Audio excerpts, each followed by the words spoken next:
s katero se ponovno vračamo v to prelepo viteško dvorano Pokrajinskega muzeja Maribor. Z literarnimi postajami smo zaokrožili po Mariboru, na eni strani zato, da pridobivamo novo publiko, na drugi strani poskušamo te prostore, postanke simbolno povezati z našimi literarnimi gosti in seveda, kot vedno, želimo opozarjati tudi na našo še vedno nerešeno prostorsko stisko. Nocojšnjega gosta najavljam in pozdravljam s posebnim veseljem in spoštovanjem. Prihaja od zelo daleč in hkrati od blizu. Že desetletja ustvarja in živi v daljnem Tokiu in se vrača v rodni Maribor. Tako bo nocoj tudi z nami svojo fascinantno življenjsko in poklicno zgodbo dr. Vladimir Kos. Duhovnik, filozof, pesnik, misionar, skratka človek, ki ima zelo bogato in globoko zgodovino. In hvala, ker ste, dr. Kos, pripravljeni nocoj z nami deliti te svoje misli. Hvala prijateljem Pokrajinskega muzeja, ki so nam tudi tokrat prijateljsko odstopili to dvorano in nam izkazali svoje gostoljubje. Hvala pevcem Mariborskega okteta, ki niso niti sekundo oklevali in se prijateljsko odzvali povabilu, kajti kakšno glasbo ponuditi dr. Kosu, če ne žlahtne pesmi Mariborskega okteta. Hvala, Melita, tebi, ker rada sodeluješ z nami. Tudi tokrat bo literarno postajo povezovala Melita Forstnerič-Hajnšek. Pesmi pa bo prebral sodelavec Igor Černe. Hvala vsem in seveda vsem lep večer, naj pusti globoke sledi.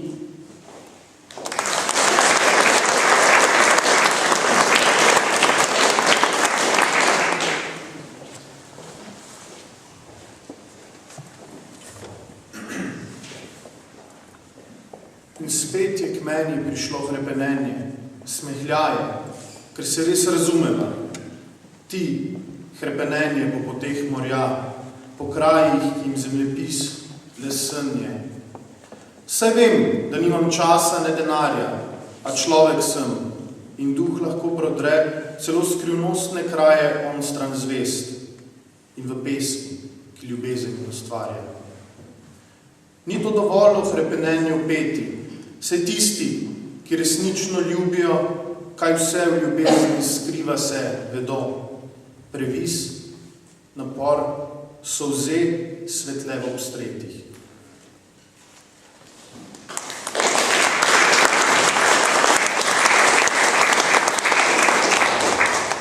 Dober večer našemu dragemu gostu. Res, kot je rekla ravnateljica Dragica, je to posebna priložnost. Pa ne, da zdaj izvzemam 10. postajo, ampak vendarle je naš gost prišel najdlje. Prišel je iz Japonske. Tudi ni zelo pogosto med nami, žal. Bi ga verjetno želeli več. Pa vendar, jaz mislim, da nima smisla, da vam razlagam njegovo bogato biografijo, ampak da jo počasi izluščiva iz najinega pogovora. Če začneva tukaj blizu, na Gosposki ulici, je to ulica, ki vam je ostala v posebnem spominu iz otroštva? Jaz se dobro spominjam.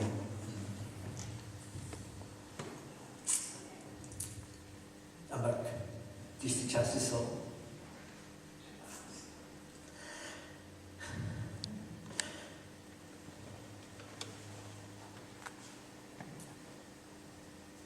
Pa če še malo seževa od Gosposke, mogoče na ljudsko šolo v Mariboru. Zorko Simčič mi je povedal, da ste skupaj telovadila v društvu Maraton in si pošiljala maratonske pozdrave tudi daleč preko oceana, ko sta bila vsak v svoji diaspori. Pa mogoče povemo kaj o teh rečeh. Ali pa spomnim se, da ste sodelovali, skušala sem priti do teh arhivov, kjer bi vsaj kak vaš članek iz tistih zgodnjih časov večernika, ki je naš predhodnik današnjega večera, ko samo prihajam. Takrat ste mi rekli na tistem intervjuju leta 2006, ko sva se prvič tako živo srečala, ste mi rekli, da ste pisali 16-letni, še tako rekoč v nižji gimnaziji, oziroma na prehodu, to je peti razred, to je bil prehod, ste se že poleti, ste bili že tako rekoč novinar pri večerniku, pisali ste reportaže o pomenljivih stvarih, mogoče kaj o tej pomenljivosti poveste? Ja, to je težko reči, zato ker med počitnicami je bilo glavno, da sem nekaj napisal. Novinarji so vse takrat pri večerniku so šli vsak na svoj del sveta in tisti, ki smo še ostali, smo morali pač pisati o stvarih, ki so napolnili časopis. Če so bile te stvari zelo važne, ali to ne prišlo poštevo. Jaz se spomnim, ko sem enkrat napisal članek o mrtvem konju. Dejansko je bil, konj je bil mrtev, ampak tisti, ki so brali ta članek, so mislili, da je šlo za kakšno maltretiranje te živali, in so se razgovorili, ampak jaz sem moral najti neko okvir za tega mrtvega konja. Takrat sem že moral trkati na svojo domišljijo, ker sem bil, za vsako vrstico sem dobil, ne vem koliko dinarja sem se pozabil. In še se spominjam naprej na Mariboskem otoku, je bilo toliko nemškutarja, kot je napisal en članek, proti njim podemne gredo za frknjo. Pri večerniku, ker je bil, mislim, da je bil v službi te nemške Hitlerjugend, nekaj take, in nobeno častnika, ki so poslušali veselo, kako so meni, kako mene spravil dol, se ni obrnil, da bi me branil, ampak to je bila dobra lekcija, da ne veš, kako je treba za slovenstvo intervenirati. Teh dveh stvari se spominjam, pa najbolj sem razne druge članke napisal. V sobotni prilogi večernika pa so objavljali že liriko, že pesmi tiste čase. Kar je nenavadno, Veste, jaz se spominjam samo, da sem napisal prvo pesem za jutro. Jutro je tudi tukaj, nisem imel nobene ideje, kdo je za jutro, kdo to izdaje. Veselilo me,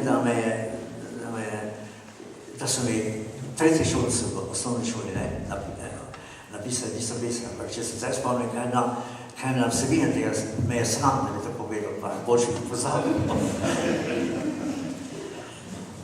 Ampak še en tak zanimiv insert iz teh zgodnjih časov pred emigracijo, pred vašim prihodom, pred študijem, da vas je Ivan Potrč, ki je bil takrat novinar pri večerniku, da vam je obljubil, da vam bo zbirko natisnil. To se nam za današnje pojme, ko vemo, kdo je bil Ivan Potrč, se nam zdi pravzaprav nenavadno, zelo nenavadno.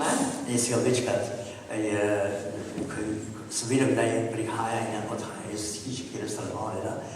In tam nekje, kjer je zdaj neka velika trgovina, s Gospodskim ulici greš malce na desno, in se javlja gospod. Kdaj boste objavili? Ne bojte se, ampak nečega se tega. Zdaj so prišli nacisti, pa so vse uničili. Hodili ste na znamenito Mariborsko klasično gimnazijo, imeli tudi zelo zanimive sošolce, Vekoslava Grmiča, recimo, ki vam je, mislim, da tudi sta bila kar prijatelja, In mina kot odličnjaka sva pri Špicu z menem sedela v zadnji klopi, tako da ni bilo nevarnosti, da naju drugi kopirajo. In enkrat pri odličnem izpitu, meni manjka ena beseda, nisem se je moral spomniti, pa sem ga povem to, pa mi je povedal, pa sem vas oba s petico šla skozi. Z Zorkom sta pa tekla, vi ste mislim, da troskokaži bili, ali ste bili tekač, Zorko pa tekač? Ne, tekač pa tudi skakalec na dolgo, kako se tebe reči, na 3 metre, kako se tebe reči, ne vem, kako smo da Ovire, čez ovire. Ja. In potem, če še samo malo k staršim seževa, mama je bila doma, ne, gospodinja, mama je bila židovskega, ne, pa rekla, ne, to je mogoče tudi tak zanimiv, ne, del vaše družine. Oče je pa delal pri znameniti tvrtki Singer, ne? In imeli ste brata, Boža, ne? Brata Boža, ki smo ga potem vsi poznali kot znamenitega ilustratorja. In dva sta bila, ne? 2 otroka. 3 brati smo bili, pa 2 sestre. A sestre še tudi? Za obe sestre je bilo malce težko življenje, ker mi smo zmeraj tepli, pa so morali postati res močne ženske, da se lahko 3 fantove, 2 ženske, pa 2 fantove, to je že nekaj, ne? In mislim, da sta šli skozi dobro šolo, ne? Tako da potem, ko so se poročili, ni bilo velikega problema v tem smislu. In za vas, mama je pomembna figura, kot seveda v vsakem življenju, ampak vaša mama je bila nekaj posebnega. Povedal mi je kolega Alojzes Masek tudi, ki je poznal vašo družino in sem jaz bila dolga leta njegova, kako bi rekla, cimra, soseda v sobi. In je mi o tej vaši mamici mi je govoril in mi je žal, da si nisem več stvari zapomnila, ampak bila je ena zelo, zelo zanimiva figura. Tudi sicer se v Mariborčani dobro poznali, ne? Mislim, ampak jaz od teh stvari pa se res, neč več ne spomnim, ne, so drugi vtisi so počeli spominjati. Ste mi pa povedali takrat leta 2006, da vam je čokoladno torto pošiljala v proletarski politi, kar se nam za današnje pojme zdi tudi nenavadno zelo, ne? To bo zanimivo tudi za druge, mislim, ki to poslušajo. Meni je mama najprej poslala z navadno moko napravljeno potico. Ampak takrat, veste, so še avioni potrebovali približno 10 dni iz Maribora, ali pa ne vem, kot z Ljubljane najbrž v Tokio, 10 dni in takrat. In nekako ni bilo pravih aparatov, tako da je na zunaj je bil paket kot vsak drugi paket. Potem, ko si ga odprl, pa je vse šlo v zrak, je bil in sam prah je bil, ne? In seveda, od praha ne moreš več pričakovali, ne, da potem se z mami povedal. Mi smo vedno smela govorila po telefonu 2 minuti, ker policija je bila zraven, ne, in to si tako zvedel, da so najne besede bile ponovljene, ne. Naprimer sem rekel, halo, v nas pravimo halo, ko začnemo telefonski pogovor, ne, vsaj včasih. Halo, mama, potem pa tako je bilo zraven bil aparat, halo, isto zdela. In kar je ona meni povedala, enako se je ponovila, policija je poslušala. Ampak nažalost, policija je čez nekaj let menda spoznala, kakšno je podnebje na Japonskem, pa kaj jemo, ne? Pa nešto... Da jeste alge, ne? Se opravičujem, da sem malo preskočila. Zdaj morava, ne, povedati te ključne, ne, skozi ta ključna poglavja, zakaj ste odšli, kdaj ste odšli, kaj se je dogajalo med vojno. Bil je Gonars, ne, bila je potem emigracija. V bistvu, mogoče še to povem, da je vaša družina bila tudi zelo zanimiva. Ne. Imeli ste umetnostnega zgodovinarja Franca, ne, Kosa, pa Ivan Kos, seveda tukaj imamo, ne, tudi njegova hčera. In skratka ta umetniška stran, hkrati pa je bil tudi nekdo zelo pomemben takrat na Udbi oziroma na Ozni, ali kaj, ne, se spomnim, ampak je tudi verjetno odigral neko ključno vlogo v nekem trenutku. Ne? Ampak če to preskočiva, pa poveva od vašo odločitev za teologijo, je bila od samega začetka, ne? Ste bili predestinirani nekako za ta študij, ne? Ali niti ne? Ne, ampak sem se odločil čisto. Jaz sem hotel pravzaprav postati podmorniški kapitan, ne, to je bila moja želja, ne, pa sem razne stvari, sem tako ne študiral, kako postati, ne. Ampak potem se je prišla vojna mestne, pa se je to spremenilo. In zdaj še spomnim, ko sem bil, vječe sem bil, ko so nas nacisti, vsaj nekateri izmed nas so nas spravili v Ječo na gradu, Ljubljanskem gradu, ja. In je en izmed teh, ki je bil s menoj v Ječi, je bil nekdanji podmorniški monarh, in tam je lepo povedal, kako se dela, vse z njegovega stališča, tako da sem bil res namenjen, da bi postal, če bom preživel vojno, ker se da je krasno, že lahko s podmornico pluješ skozi cel svet, pa te ne more, pa te ne vidijo, pa ne treba skozi tiste, kako bi rekel, potne liste, pa da ne, cel svet vidiš, Ja, potni list je kar pomembna reč v vašem življenju, ne bomo videli kasneje, Dobro, da niste imeli, oziroma ste imeli potni list papeški, vatikanski, Papež osebno vam ga je izdal, Saj ste bili pa do leta 1995 ste imeli ta znameniti status DP, Displaced Person, razseljena oseba, mi to ne prevajamo. Kako je bilo s tem potnim listom pri vas? Ta potni list je, se pravi, garantira, da nisi zločinec, kakšni drugi vladi, ampak ti ne da državljanstvo. Zato, ker dokler sem jaz bil na Japonskem, sem pa itak imel namen, da ostanem tam, da ne grem ven, je bilo vse v redu, ampak če bi šel iz Japonske, bi izgubil veljavo. Zdaj pa, ko sem dobil nazaj slovenski potni list po velikih državah, ki sem bil na črni listi. Ampak brat je zelo pomagal pri tem. Takrat sem se moral javiti na notranjem japonskem ministrstvu, oni so gledali tam pozaj, pa rekli, je bil I-12 na koncu, podpisane svoje lastnoročno, kaj ta človek, vaš osebni prijatelj. Ja, prijatelj, jaz sem rekel. Pa sem jih spustil besedo osebni, ker se jaz osebno nisem poznal, Pa sem bili zadovoljni, prijatelje, ok, velja, pa smo. Ampak, to so radi v zvezi z potnim listom, Ste se pa za misionarstvo tudi odločili, zelo zgodaj in zakaj prav, vedno smo vas spraševali, zakaj je Japonska, zakaj kakšna druga dežela, ker jezik tuj, civilizacija, zelo tuja, drzna odločitev za 50 leta, Veste, jaz nisem imel o tem pojma. Jaz sem hotel iti na sever Eskimo ljudem, ker sneg mi ogaja, mraz me preveč ne davi, ampak potem je po drugi svetovni vojni Japonska postala res svobodna. Do takrat se je bila katoliška cerkev pravzaprav so imeli za vohunsko cerkev. In sicer v službi zahodnih sil.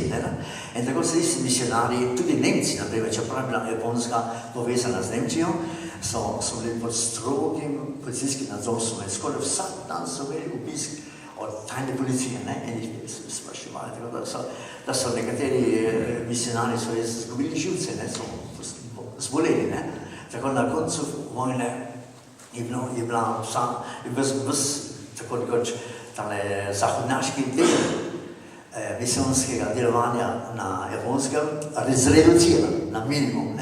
In potem je naša družba poslala vabilo po svetu, ki smo po celem svetu razširjeni. Mladi ljudje, ki se čutijo zdrave, ker klima je zelo težka na Japonskem, posebno za tiste, ki imajo probleme s pljuči. In tisti, ki imajo torej, ki se čutijo zdrave, pa ki imajo malce, kako bi rekel, talenta za jezike, japonščina je težka. Je lepo, če je po letih začneš govoriti, ampak v začetku je pa težka. In tako je tale. Potem, ko sem to slišal, pa so mi predsodniki rekli, namesto da greš na sever, pa pojdi tja na vzhod. In jaz nisem, on bi čemer povedal, tega nisem vedel, da je Fuji glavna, kje je, jaz sem se zanimal za sever, pa ne sem vzhod.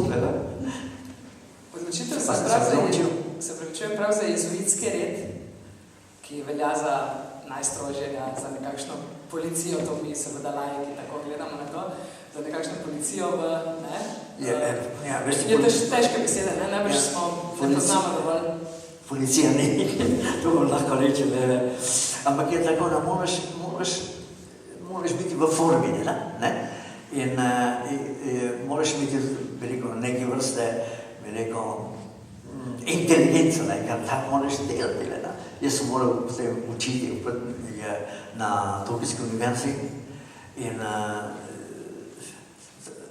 pa nas je tudi učenje, na pomočile tako, naj vam še tole povem, da pri nas ni džungle, razumete, kot v Afriki, ne, ali pa divi, so kače na otoku Okinawa, pa jih ni dosti. So strupene, pa jih hvala Bogu ni dosti, ne. Potem levov imamo, nekoč so bili na japonskem levu, ne. In vse te stvari, ki jih imate v Afriki in Indiji in tako dalje, ne, ni pri nas, ampak zato pa moraš biti pripravljen, da znaš odgovoriti na razne zamotene vprašanja glede vire, ne. Ko pride Japonci k tebi, pa te vprašajo, ne, kako je to in ono. Ampak tudi tisti, naprimer, ki so že postali katoličani, ne. Ker dostikrat, naprimer, niso imeli dovolj časa da premislijo kot ono vprašanja v zvezi s katolištvom ali s katekizmom, ne. In potem pa pridejo, posebno, če te poznajo po kakšne prijatelje tega, ne? In potem moraš znati odgovoriti seveda nekaj vprašanja, ne? A pa moraš imeti vsaj koraž in reči, čakajte, to je zelo modreno vprašanje, dajte mi 2-3 dni časa, pa bom šel, pa se bom skušal, ne, veliko pozanimati za to vprašanje, ne? In najti odgovor, ne? Tako da, namesto da imaš tistih divjih kač in levo, ne vem kaj še vse, ne? Imaš res včasih je divja vprašanje, ne, da moraš ostati hladno krv, ne. In dobro je to tudi za nas, ne, ker se trudiš, da razumeš smere volje, ne, razna zamotena vprašanja, ne. In tako mi ni žal, da sem šel na Japonsko, kar vesel. Na univerzi v Sofiji, na katoliški univerzi, eni izmed na stotine univerz katoliških na Japonskem, ste v bistvu predavali tudi laičnim študentom, ne samo teologom, ne? To je zanimivo, ne? Veste, jaz eno leto sem res predaval samo teologijo, ker ni bilo ljudi, ki bi bili manj moje starosti, ki bi lahko to napravili, ne? In takrat so mi rekli pozneje ljudje, sem prvič učil fundamentalno teologijo, to se pravi podlaga katoliške vere, ne? In sem prvič uvedel, pa jaz nisem vedel, da sem prvič uvedel, pozneje so mi rekli, naprimer, primerjamo med katoliško vero, mohamedanizmom, ne? In potem pa tudi japonski šintoizem, budizem, ne? In to je nekateri našim študentom koristilo pozneje, ne? Ko so se soočali s takšnimi problemi, ne? Tega se zdaj spominjam, ne? In potem pa 34 let sem učil v angleščini, ker mi smo imeli na naši univerzi v Tokiju en oddelek, internacionalni oddelek, ki je bil, kaj se reče, samo za tujce, ki niso znali japonščine. Ali pa za tiste Japonce, ki so bili dodeljeni diplomatski službi, pa so se hoteli, bi rekel, izpopolniti v angliščini, ker je bilo vse angliško, skoraj do spodaj vse, ne, za te ljudi.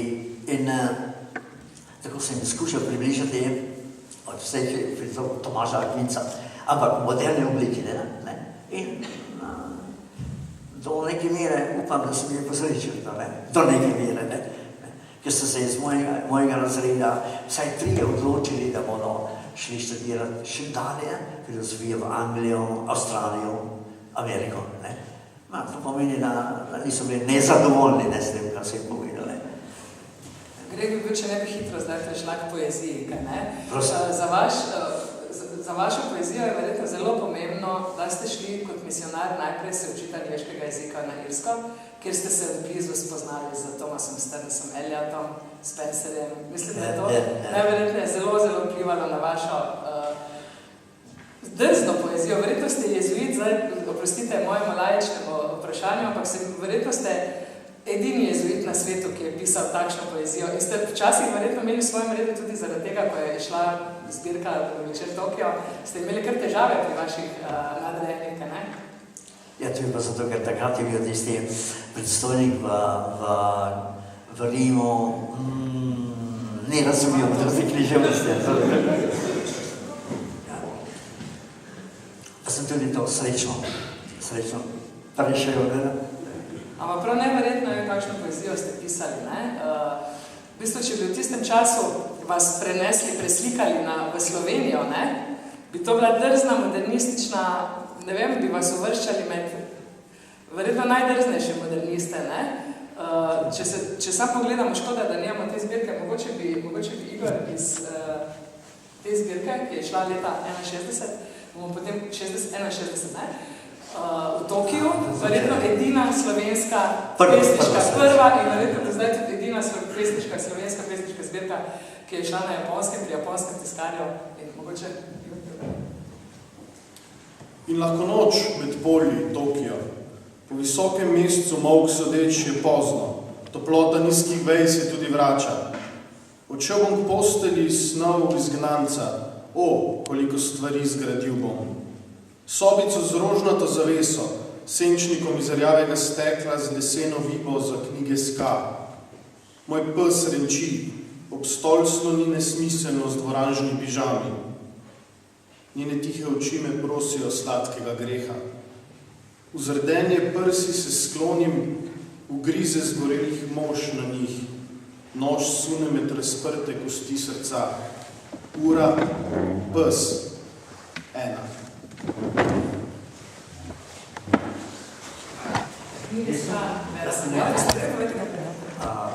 Japonskemu tiskarju sem povedal, kako izgledajo naše črke. Č, Ž, kaj še? Š, ja. In jih je izrezal, tako da je tista zbirka s slovenskimi črkami tiskana. Pa v Tokiju, Poznate izraz Andreja Brvarja, o vas, ki je rekel, da ste Tomaž Šalamun katoliške poezije slovenske? Veste to? Ne. Vse bil vaš urednik, pri založbi Obzorja sta 2 knjigi vaši šli. Ja. Tale, so še rekel na vsake najne seje, to z japonskih... Lepo je priredil to zbirko, jaz sem hvaležen še zdaj. Sicer bi vas vprašala še o tem Tokiju in o tej vaši zelo eruptivni, tega je bilo ogromno. Se spomnim enega vašega dopisovanja z Zorkom Simčičem preko oceana, ko ste na nek način jezni, da vas ne publicirajo, da vas ne berejo, da je premalo tega nekega odzivnosti bilo, Pa vendarle sta z Zorkom imela zelo dragoceno, verjetno, dopisovanje. A bi še neko svoj? O vprašanju Argentino. In pa slovensko kulturno akcijo, kjer ste vi tudi v meddobju verjetno veliko objavljali, Ja, točno, ja. Ampak, da jaz nisem mogel nič poslati v Slovenijo, to me pa ni motilo. Sploh nisem pričakoval, da bo kdo imel interes na tem. Mene zame je bilo dovolj, da sem lahko poslal v Argentino, in tam sem je objavil. Seveda, nekateri so bili proti, se spomnim, en mi je pisal, fan, ti boljše, da nehaš pisati. Ampak v japonščini pa niste nikoli pesnili? Veste, v drugem letu, ko sem bil na Japonskem, sem poskusil s tistim famoznim haiku, kot pravi tukaj v Sloveniji, haiku. Ko to slišiš, da kar ušesa prijo. Akcent je na prvem haiku. In veste, enkrat na leto je pri nas pošiljali vse japonske svoje haikuje, Japonci na cesarski dvor, ki določi za vsako leto posebno besedo, v kateri se moraš ravnati. Naprimer, besedo kot neke vrste veliko beseda, ki ti naj navdahne vsebino, naprimer pomlad, češnje, ribe, razumeš, In potem vse japonske pošljajo svoje haiku na cesarsko. Tam jih seveda presodijo, in tistim 10 najboljšim dajo posebno darilo. Najprej z enim haiku sploh ni bilo nobenega vsem, to sem popolnoma pogorel. Pri drugem haiku pa sem jim pisali, da sem prišel skoraj do tiste nagrade, v tistih zadnjih 10, ampak tam sem zgubil potem, sem rekel, pa spet pišite, ampak jaz sem videl, če nisi Japonc, ne moreš napisati pravega haiku. da se moraš spoznati na besede, na čustvo, ne? Na melodijo te čiste kratke pesmi. Ne? Vse, celo japonsko moraš imeti pred zmi, ko beraš haiku.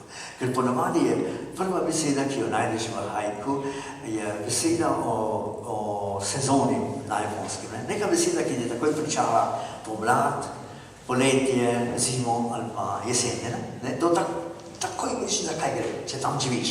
Ne?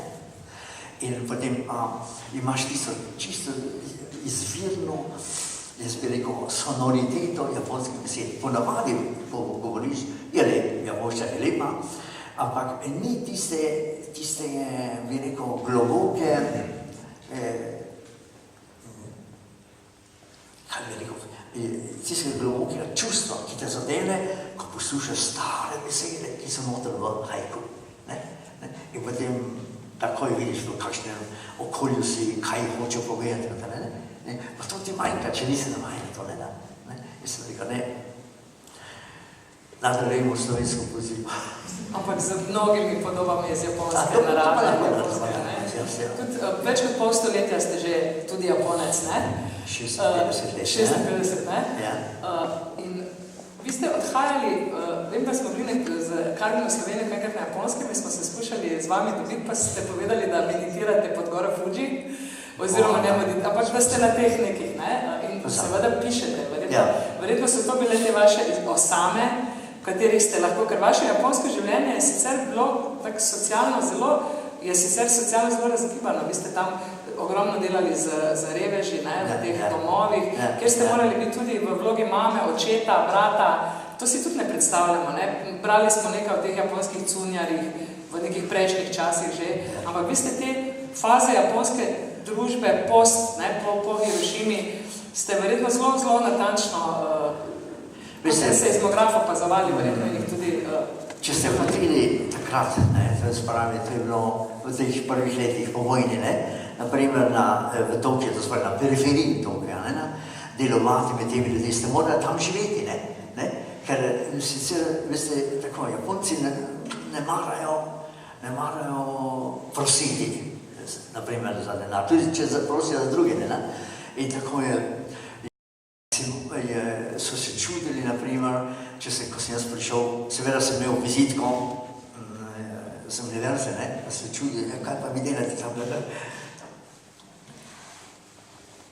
pa sem jim povedal, zakaj gre, in potem pa se rekel, nekdo mora pobirati denar, ti ne bo šla kar tako, posebno po vojni je bilo zelo težko,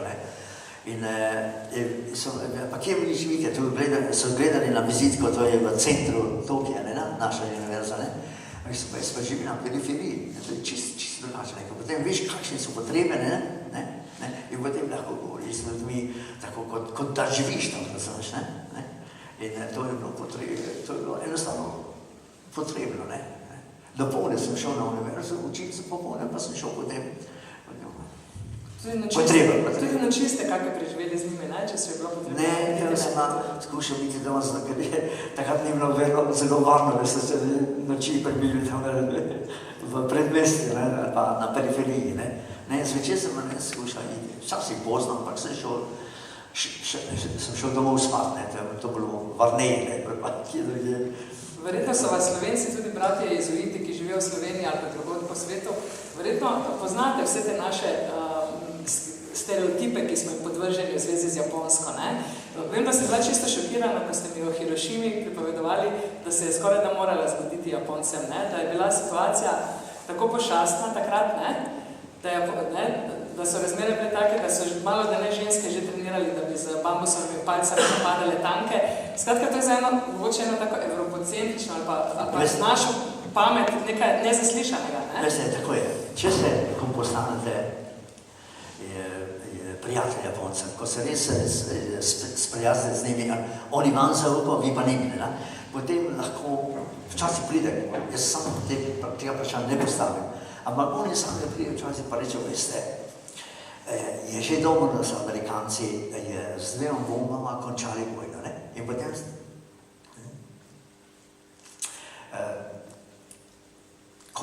konkretno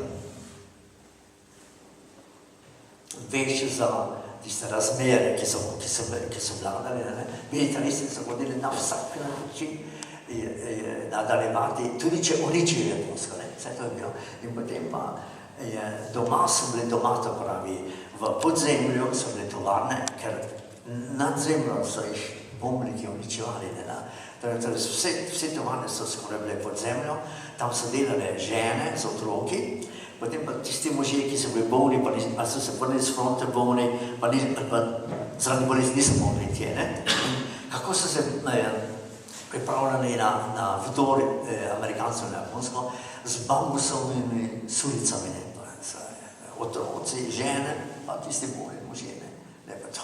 To je bilo, Amerikanci so računali, da če bi oni morali napasti z vojsko Japonsko, da bi vsaj kakšnih 3-4 milijone Japoncev bi enostavno izginilo. Ampak to se zdi samo med prijatelji, zaupajo. Potem tudi včasih dajo, gledajte, mi smo vedeli, kaj se je dogajalo z deželami, ki jih je sovjetska Rusija okupirala, vse so ukradli, kar se je dalo ukrasti. Tukaj na Japonskem naravno, Amerikanci so noter prinesli hrano, hrana je bila primitivna na Japonskem, na koncu vojne. To so fantazije, kar čudiš, časih ti pokaže, če greš na deželo, kaj so jedli. Jedli so stvari, ki jih danes, naprimer, prašiči jedo. Če imajo prašiče, ponavadi imajo Kitajci, Japonci jih ne marajo, jim smrdijo, če pa Kitajci so pa hladnokrvni. Ampak primeraš je, to so jedli, kar so plasili. Ampak to je tako, da šele ko se res domač, tako rekoč na Japonskem, on ti zaupajo, potem je tako. Kako ste pa vi kot katolik v tem svetu šintoizma, budizma, umirajo prave, znano je, da se poročajo po šintoističnih, zapovedi, umirajo pod budističnim. Kako ste vi tukaj balansirali med vsemi temi, v bistvu to niso religije, to so bolj, kako vi gledate na te? Veste, to so religije, ampak niso tako veliko komplicirane, morda nekatere budistične sekte so komplicirane, ampak dejansko to za splošno prebivalstvo je tako, da zelo malo vedo o tem. Če jih vprašate, kakšne vire, sploh besedo vira ne rabim, ker je preveč veliko zahodnjaška, In vprašajo pa, kako ste doma, kaj imate doma, kakšen tempel, majhen tempel, naprimer, imajo skozi vsaka družina. Ampak, ali je šintoistični hram ali pa budistični tempel. Da se nikomu ne zameri, tako, če stopiš v japonsko hišo, imaš takoj pri vhodu ali majhen šintoistični hram ali pa majhen budistični tempel. Potem greš malce gor, pa te pomabijo v sobar, ko greš ponavadi v kuhinji, visoko pod stropom imaš to, česar nisi videl pri vhodu. Če je pri vhodu budizem, je tam gor šintoizem, ali pa dobro, nočejo se nikomu zameriti. In pravi, pa kaj imate doma, potem ti povejo. Moj oče je bil, recimo, šintoist, budist. Moja mati tudi, jaz sem tudi budist ali šintoist. To je pa kaj? Potem malce, če vprašaš, postaviš vprašanje, morda ti povejo, kako je, so razlike, ki šintoizem je čisto, je veliko poglavitna vira, če hočemo uporabiti besede, Japoncev, in na to je dodan še budizem, ampak to je nekaj vrste, bi rekel, prevleka, fundamentalna je šintoizem. In zanimivo, nimajo ustanovitelja, nimajo svetih knjig, so pa pripričani, da so izišli iz kraljestva božanstev, kakih 200 tisoč jih je, in da je, ko umrejo, njihova duša gre nazaj v to deželo božanstva. Zanimivo, In od duši so tako prepričani, to je nekaj, kar človek ima, kar človeka loči od živali. Brez knjige, tako prepričani, da ni problema. Potem budizem pa doda razne druge stvari, Ampak gledajte, od severa Japonske do jugozahoda, do otoka Okinawa, pa 10 manjših otokov, tam imate v vsaki vasi šintoistični hram. Nimate v vsaki vasi budistični tempel, tega ni, ker za tempel rabiš denar, razumeš, ga zgradiš po starem kitajskim vzorcem, za hram pa ni treba, imaš 4 kole, pa na plahtu čez, pa je hram. Seveda, če so bolj, bi rekel, petične ljudje, ti dajo malce lepše to s kakšnim zidom, ki ga ti okrasilo. Ampak fundamentalno na 4 kolih plahto čez pa imaš.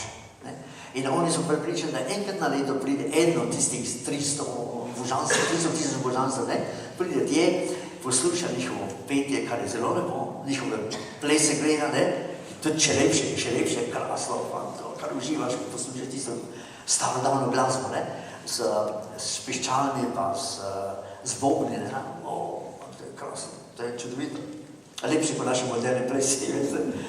In tako, na ta način praznujejo, je prisotnost, da 1 ali 2 dni, morda v kakšni večji kraj za 3 dni, potem pa pravi, so prepričani, da gre božanstvo nazaj v deželo bogov, oni pa nadaljujejo svoje življenje. Ribolov, riž, tudi ponekod žito, Zdaj novembra bo imel cesar v svojem, na območju svojega dvora, molitev za vse Japonce. To vsako leto napravi. Kljub temu, da je 1946. 2. februarja na mikrofonu povedal, da on ni Božje bitje, pa to je veljalo pravzaprav za nas, zahodnjake, ker mi imamo jasne pojme o tem, za Japonce se neč spremenila. Prej svečali vseh Japoncev, ki pripadajo japonskemu narodu. Kaj pa pojem greha na japonskem, Japonska je tako rekoč brezgrešna družba, Kje ste to pravi? Malo vas provociram, da vidim, kako ste reagirali. Kaj s tem grehom, pojmom greha na japonskem? Oni imajo seveda, nimajo vse tiste jasne pojme, ki jih imamo mi, ali vsaj upam, da jih imamo mi. In oni so, naprimer, šintoisti, in nekaj podobne tudi pri budisti, so prepričani, ko umrejo, če je kaj na njihovi duši, kar ne ugaja bogov, morajo delati pokoro za to. In sicer v kraljestvu bogov. In ko to končajo, grejo, povračajo velike grejo v nebesa. Pri njih je dokler ni. Pri budistih je kvečemo za 1000 let, potem pa grejo spet. Pa to zavisi različnih budističnih sekt. Nekatere sekte so prepričane, da je Buda božanstvo, in potem se njemu pridružijo. Druge sekte pravijo, on je samo velik modrijan in nakazal pot v nirvano, ampak tega pa neč drugega, kar mu pripisuje. Sveda je tisto osmero pot k popolnosti, da se reši za reinkarnacije, to je pri budistih. Tudi svet razdeljeno na razne sekte. Ampak japonski budizem je pravzaprav kitajski budizem, to ni indijski. Iz Indije je prišel na Kitajsko, iz Kitajske je prišel na Japonsko. In to je kitajski budizem. Šintoizem je pa čisto japonski, Saj šin to pomeni, šin pomeni božanstvo, to pa pomeni pot, torej pot božanstva, pot do božanstva, pot bogov, Je pa eden največjih grehov na japonskem brezdeljaka, A to pa ja, bi bilo lepo, če bi imeli v Sloveniji takšno prepričanje. Čisto drugače, sem prepričan. Kakšen je vaš, res, če ste sami omenili Slovenijo, leta 1995 ste začeli ponovno prihajati, takrat ste lahko, takrat ste imeli že uradni potni list in ste lahko prestopili mejo po tolikih in tolikih desetletjih. In kako ste takrat videli to domovino in kako jo vidite še danes? Zdaj verjetno se neke stvari se umirile, ni več tega nekega strahu ali neke čudne... Kar me najbolj zadelo je bilo, naprimer, prehod čez mejo. Prej med vojno sem si slišal italijanščino, pa nemščino, pa morda še kakšne druge jezike, ne. Zdaj pa naenkrat slišiš slovenščino, ne, to je takšna razlika, ne. Drugo pa sem videl, da so ljudje še precej, takrat 95, ne, še precej bili, bi rekel, ni bilo preveč debeluhov, ali bilo tako. Tega se še spominjam, ne. Ampak glavno je to, da smo prav, mi Slovenci bili res na svoji zemlji, ne. To je ta tista velika razlika. Prej pa med vojno pa to si bila minus in ne minus izročen tujce, ne. Če te niso marali, to je, jaz sem večkrat ušil bez smrtni kaznega tega, ne. Ampak si pa bil. Ampak vi v diaspori ste v samostojni Sloveniji že davno seveda se naš. Ste to artikulirali tudi javno, ne? Spomnim se enih spisov Franca Jeze, vem, da za nas v tiste čase je to nekaj revolucionarnega, ne? In jaz upam, da jo bomo držali skupaj, v teh težkih časih, ne? Če je volja, bomo to napravili, ne? Kaj pa ti nesrečni spravni procesi, kaj pravite? Leta 2006 ste še bili kar optimistični. Kako ste danes? Kakšni smisel? Sprava. Ni lahko stvar, veste. Ker je vmes je seveda vprašanje priznanja, ne? To je težko za človeka, razumete? Tudi pri nas na Japonskem težko, razumete, ni samo za Slovence, ne? Nemogoče ni, ampak ni lahko stvar, veste. Več stvari se mora spremeniti, da bi to Slovenci zmogli, ne? Tako se mi zdi, ne? Ampak na Japonskem nimaš tega problema. Silno cenijo Amerikanci, ki so jim pomagali, da se opolnorijo, ne, z lastno pomočjo, ne. Amerikanci so jim dali kredite, so jim dali predvsem hrano, ne, ker so bili tako izčrpani res od vojne, ne. In niso se pa smeli pritožiti, ker potem si bil takoj sovražnik ljudstva, ne, pa so ljubili. Tako strogo je bilo vse, ne. Kako ste pa zdaj doživljali Fukushimo, nesrečno, ne? To so tudi za Japonce zdaj. To je lani, ja. To je drugačna katastrofa, veste. Zdaj se počasi življenje spet uravnava, vrača v prejšnje stanje, ampak še en ozek del na vzhodni Japonski je pod strogo kontrolo atomskega izžarevanja. Ostalo pa ni izžarevanja, ne. In se ljudi vračajo in vlada in pomaga graditi nizke hišice, ampak mislim, da so zadovoljni vsaj začasno s tem, ne. In ko preden sem šel iz Japonske, sem videl na televiziji ladjo, ki se je vrnila z morja, z ogromno količino rib, ker so ugotovili, da ni atomskega izžarevanja na morju. Ni ga več, morda je bil prej, ne. Ker veter to odnaša, ne, seveda, ne. Kako daleč pa ne vem, ampak vsekako, Japonci so tako veseli, ko so videli spet ribe, ne. Ker ribe so poceni, pa je odlična hrana, ne, na Japonske, ne. Zdaj imaš morje okoli, ne. Če mi je rib ne jedel, kaj bi jedli, ne.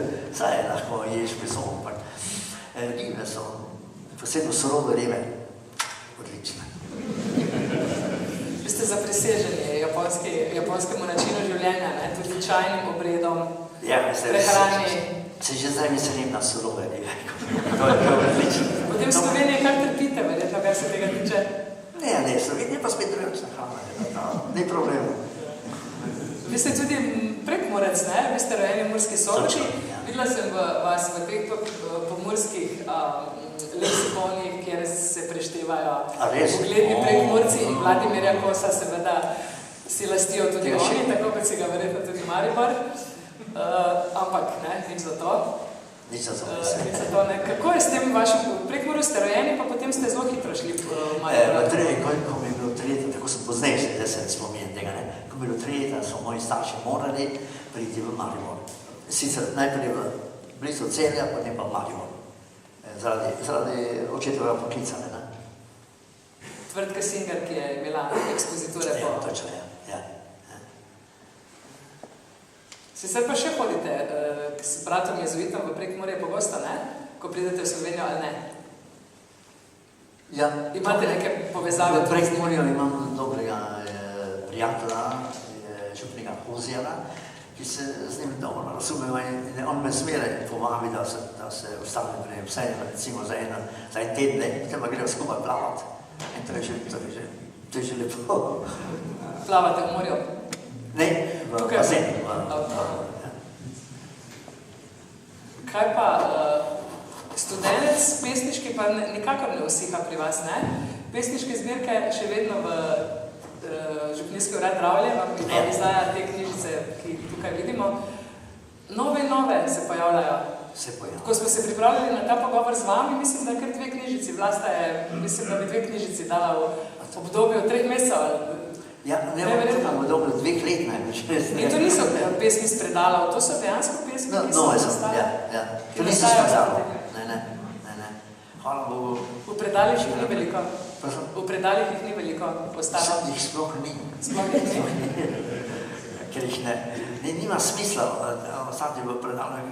Potem, tako da potem se vrača in potem misliš, v tistih letih bilo še lepo, zdaj pa ni več tako, ki je pozabito, gre naprej. Ampak tisti hip, ko z vami išla prva knjiga v Sloveniji, v slovenski založbi, verjetno je to za vas vendarle bil velik korak, ali niti ne, ali so se strasti že do tistega časa preusmerile? Se več ne spominjam, nimam pojma. Spomnite se pa te ljubljanske, ko so vas v Ljubljani izdali prvič pri mladinski knjigi, se tudi ne spomnite? Ni vas dala spominati? Mislim, se nočem prvič spominjati, ker potem se vsedeš in si se spominjam, pa nič več ne delaš, ne? Ampak kakšne svoje pesmi iz preteklosti pa se še spomnite natančno, ali ne? Ali tudi ne? Ne, to ne. Naprimer, morda tiste zbirke, pa tudi te cele zbirke se ne spomnim, ki je v Tokiju išla, ne? Tam se spominjam tiste, samo malce tiste pesmi o Božiču večeru, ampak ostalo pa se ne spomnim, ne? Tudi ni važno, ne? Ker če se spomin ni tako ogromno, da se lahko vsega spominjaš, ne? Je boljše, da ne poštiš malo praznega, ne? Potem novi vtisi pridejo, ne? Pa na novo postaviš, ne? Vse meni tako obdaja, ne? Kaj pa slovensko poezijo ste spremljali z Dane Japonske ali ne? Ali ste jih mogoče zdaj v tem času nadoknadili ali niste? Ali ste pač čutite kot nek rokav, živ rokav tega korpusa literarnega slovenskega? Zdaj vas vse literarne zgodovine, vse, ne samo zdomske, tudi te, vi ste se zdaj integrirali v kompletno. Nočete o tem, kaj da ste razmišljali? Nočem priti pod vpliv kakšne velike pisanja, potem začneš posnemati, ne je boljše tako. In naši jezuiti ravno so zelo prijazni, pa mi objavijo to stvari, ne? Ampak ne se nekako se preberite, kaj ne obdaja, vrste vrste. Jaz sem navajen, to veste, koliko stvari so mi že vrli v koš.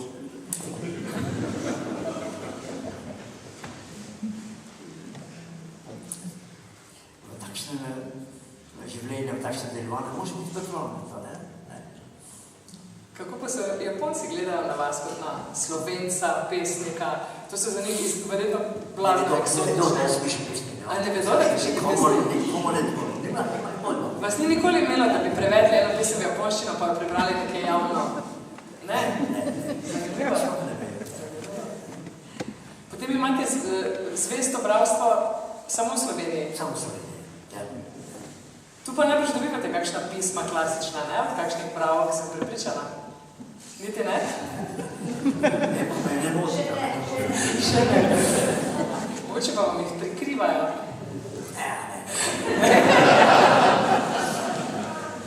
Morda bi kdo iz publike, gospoda Kosa, gotovo bi ga kdo rad kaj vprašal?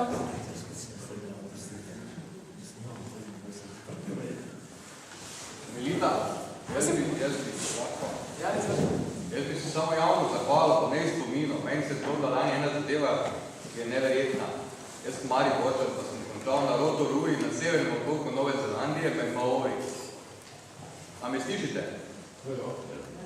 In je prišla k meni ena katoliška, kak ne rečem, prostovoljka. Ne vem, kak so me našli. Jaz sem bil v bolnici, nepokreten, in mi je začela razlagati, da hodi na vašo univerzo Sofija v Tokiju in jaz sem se počutil, ker sem bil sam tam sredi ničesa kot doma. Bil sem tam kar dlje čas. No. Tako hvala vam lepa za to, ker mi je zelo pomagalo to.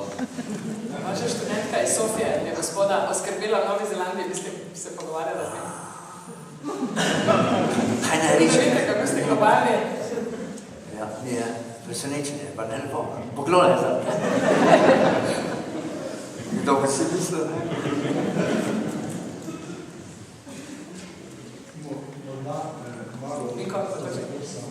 Prosimo malo o univerzah, o študiju tam, ker je ne samo delo, ampak tudi študij je zelo resen. Njihov sistem študija, pa tudi na njihovih, pa na tej... Katoliška univerza, ne, ki je koliko, 300, kaj ne? Koliko je? Japonska univerza je približno 370. 370. Ampak, hvala Bogu, naša katoliška privatna, ne, je med 3 najboljšimi privatnimi, ne, in mi smo neke vrste zastopniki katoliške cerkve, tako nas imenujejo Japonci, ne. Je še ena velika katoliška univerza, ampak ti ne morajo prodreti, ne vem, morda Belgijci imajo te v nadzoru, ne, imajo odlične znanstvenike, profesorje, ampak na nek način smo, ker morda zato, ker smo v Tokiju in Tokiju je center, ne, japonske, ne. In včasih rabijo študentje 3-4 leta ali pa še več, da se pravi za sprejemni izpit, ker sprejemni izpiti za velike univerze je 700, ne. In nekateri napravijo samomor, če napravijo, da ne pride skozi. Se zdaj le vlano skušam preusmeriti ta način čutenja, ne. Ker po šintoističnem čutenju je, če ti napravi samomor, izbrišiš vse, karkoli je, veliko madeža na celi družini, ne. In seveda, potem pa naprej, če to mlad človek, ne pa zgubiš mladega človeka, ne, narod kot takšen trpi, ne. In zdaj pa vlada skuša spremeniti, če bo šlo, ne vem, mišljenje mladih ljudi, ne. In imajo na prosto jim je dano nagrejo naprimer na kakšen občinski ali pa mestni odmor in dobijo novo delo, karkoli že, da jih odstranijo od te, bi rekel, divje, ne, želje, da se ubijejo, ne. Ker ne morejo priti v najboljšo univerzo, ne. To je problem pri nas, ne. Ampak se malo čisto se začenja spreminjati, ne. Ampak veste, to je dežela 170 milijonov ljudi, ne. In to ne možeš naenkrat napraviti, ne. Pri nas je 2 milijona, pa imamo probleme, ne. Kaj pa še 120 milijonov, ne. Vaša sorodnica se je? Jaz vem, da tako v odlični fizični, psihični kondiciji in da besede starost v njegovem besednjaku ni. In ker smo tu malo starejši zbor, bi ga prosila, če nam vse pove, na kak način se lahko človek v teh letih ohrani v tako dobri kondiciji. Kaj nam govorim? Družinska zaveza.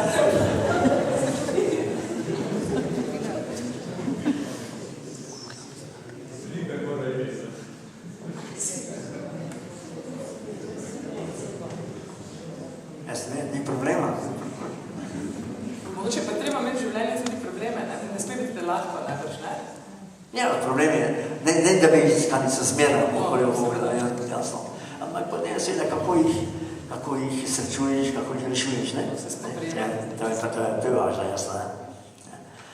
In vsaj naši katoliški Japonci pa imajo to prednost, da vire in pomagale pri reševanju problemov. So pa problemi posebno, zdaj naprimer tele, kar nekaj katoličanov je umrlo lani, pod tsunamijem pa pri eksploziji elektrarne, Zanimivo, da naprimer zdaj kar precej ljudi, Japoncev, prosi vlado, poslušajte, da ustvarijo nove centre atomske elektrike. Zakaj?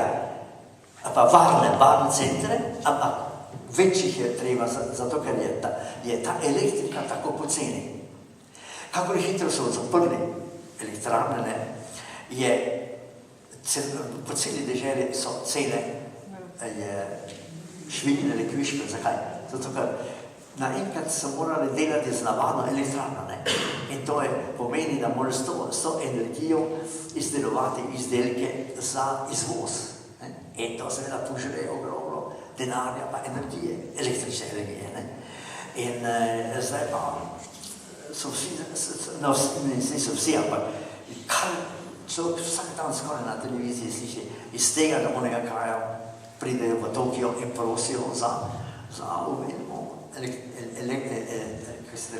atomskih elektrarn. Zato, ker te pocenijo življenje. In na padah, gledajte, Japonska je dve tretjini gorata. To spravi, na tiste 2/3 ne moreš živeti. To so tisti špicasti hribi, tipični za tihomorsko podnebje. In samo na 1/3 Japonske lahko imaš tisti 127 milijonov ljudi. In pritisk prebivalstva je ogromen. Se navadiš, kot se Japonci morajo navaditi na to. Ampak je nekaj tukaj, s čimer moraš smer računati.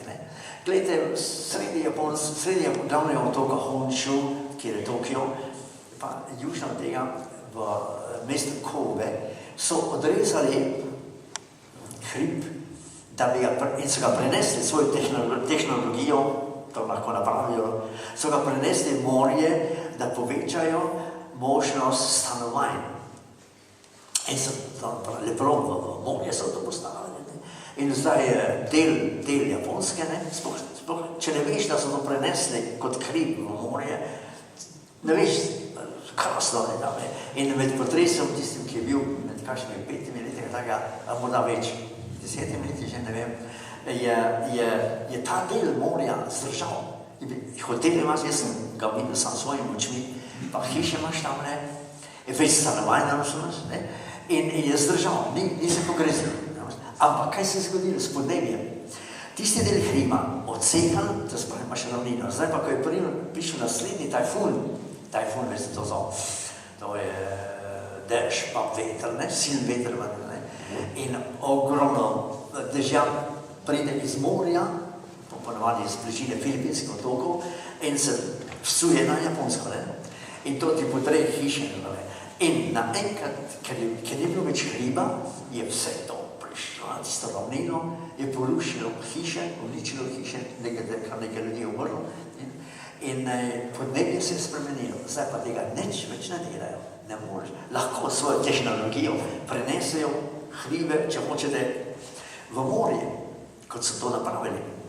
Ampak podnebje se spremeni, pa v kakšnem smislu nišče ne ve. In tega nočejo več riskirati. Jaz vsaj nisem nikdar več slišal o tem, da bi odrezali kak hrib, pa ga prenesli v morje. Seveda povečaš na ta način možnost stanovanj, število stanovanj. Ampak to je riskirano. Zato šel kar razume, da s temi atomskimi elektrarnami pa dobiš poceni elektriko in Japonska mora uvažati približno 80% svojih surovin iz inozemstva, ker ni teh silov na Japonske. Jih predelajo v tovarnah in potem spet izvozijo na ta način. So zmožni seveda razviti visoko tehniko, podobno ameriški, saj jih dosti Azijcev imenuje Japonsko Azijsko Ameriko, ker so tako razviti.